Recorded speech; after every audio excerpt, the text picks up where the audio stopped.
The Birth of Ishmael by Ginzberg. The covenant of the pieces, whereby the fortunes of his descendants were revealed to Abraham, was made at a time when he was still childless.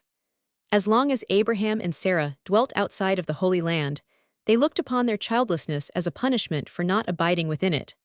But when a 10 years' sojourn in Palestine found her barren as before, Sarah perceived that the fault lay with her. 116. Without a trace of jealousy, she was ready to give her slave Hagar to Abraham as wife. 117, first making her a freedwoman. 118, for Hagar was Sarah's property, not her husband's.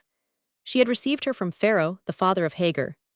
Taught and bred by Sarah, she walked in the same path of righteousness as her mistress. 119, and thus was a suitable companion for Abraham, and instructed by the Holy Spirit, he acceded to Sarah's proposal.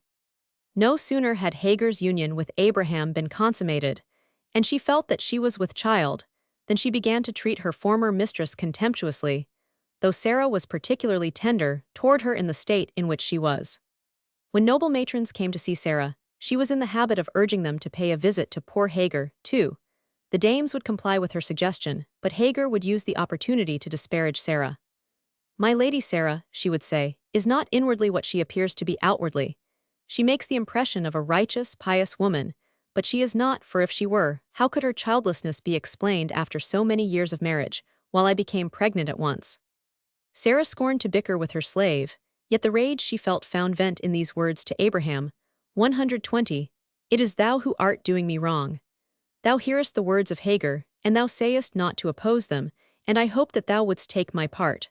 For thy sake did I leave my native land and the house of my father, and I followed thee into a strange land with trust in God. In Egypt I pretended to be thy sister, that no harm might befall thee.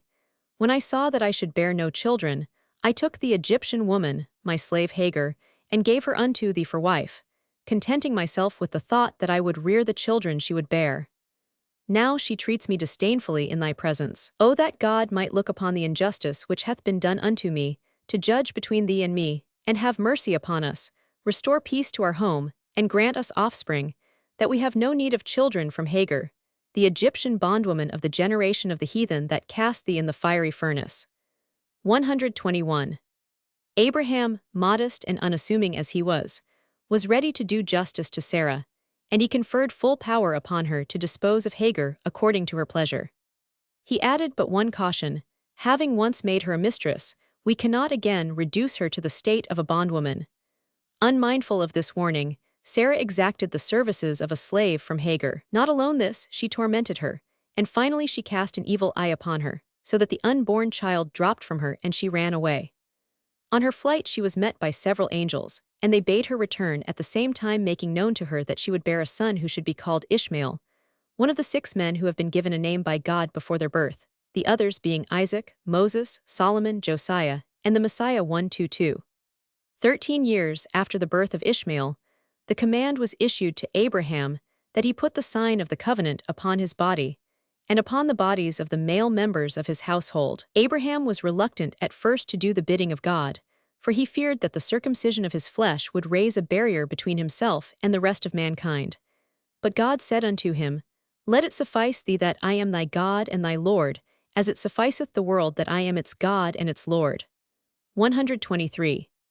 Abraham then consulted with his 3 true friends, Aner, Eshcol, and Mamre, regarding the command of the circumcision. The first one spoke and said, "Thou art nigh unto 100 years old, and thou considerest inflicting such pain upon thyself." The advice of the second was also against it. "What," said Eshcol, "thou choose to mark thyself so that thy enemies may recognize thee without fail." Mamre, the third, was the only one to advise obedience to the command of God. "God succored thee from the fiery furnace," he said. "He helped thee in the combat with the kings, he provided for thee during the famine, and thou dost hesitate to execute his behest concerning the circumcision." 124. Accordingly, Abraham did as God had commanded, in bright daylight bidding defiance to all, that none might say, "Had we seen him attempt it, we should have prevented him." The circumcision was performed on the 10th day of Tishri, the Day of Atonement, and upon the spot on which the altar was later to be erected in the temple. For the act of Abraham remains a never-ceasing atonement for Israel. 126.